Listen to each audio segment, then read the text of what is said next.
Corporate Prayer, Acts 21, 1-5. By Pastor John Frederickson. In 1857, America was riding a wave of a strong economy. As is typical in prosperity, there was a radical decrease in interest for the things of God. In September, Jeremiah Lamphere decided to call a weekly prayer meeting in NYC from noon to 1 p.m. The first week, 6 people showed up at 12:30 p.m. Attendance jumped to 20 the next week and rose in weeks to come. On October 10, the stock market crashed and financial panic ensued. It wasn't long before 10,000, then 50,000, businessmen were meeting every day in NYC for prayer.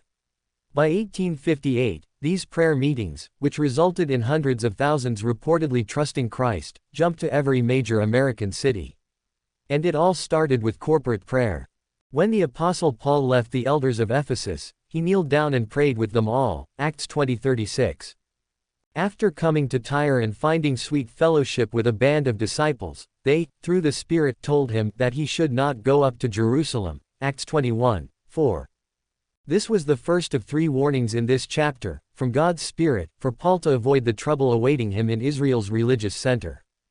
The second was from the prophet Agabus, VSS 10-11, and the third from the household of Philip and Paul's entourage, verses 12. What we don't want to miss from these chapters in Acts is a consistent practice of corporate prayer.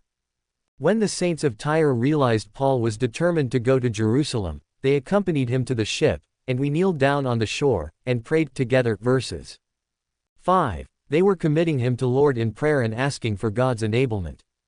When the elders of Ephesus sorrowed, knowing they would not see Paul again, they corporately prayed together, effectively committing him to the Lord.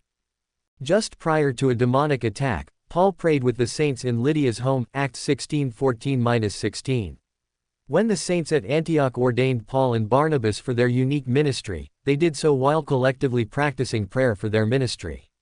Similarly, the Jewish Kingdom Church practiced corporate prayer for their needs, and God richly blessed with divine intervention, Acts 13:1-3. The repeated listing of these practices of prayer is placed here, for our learning, Romans 15:4. The Lord would have us learn the importance of constantly practicing corporate prayer, in all circumstances, and in all places. Join with another believer in prayer today.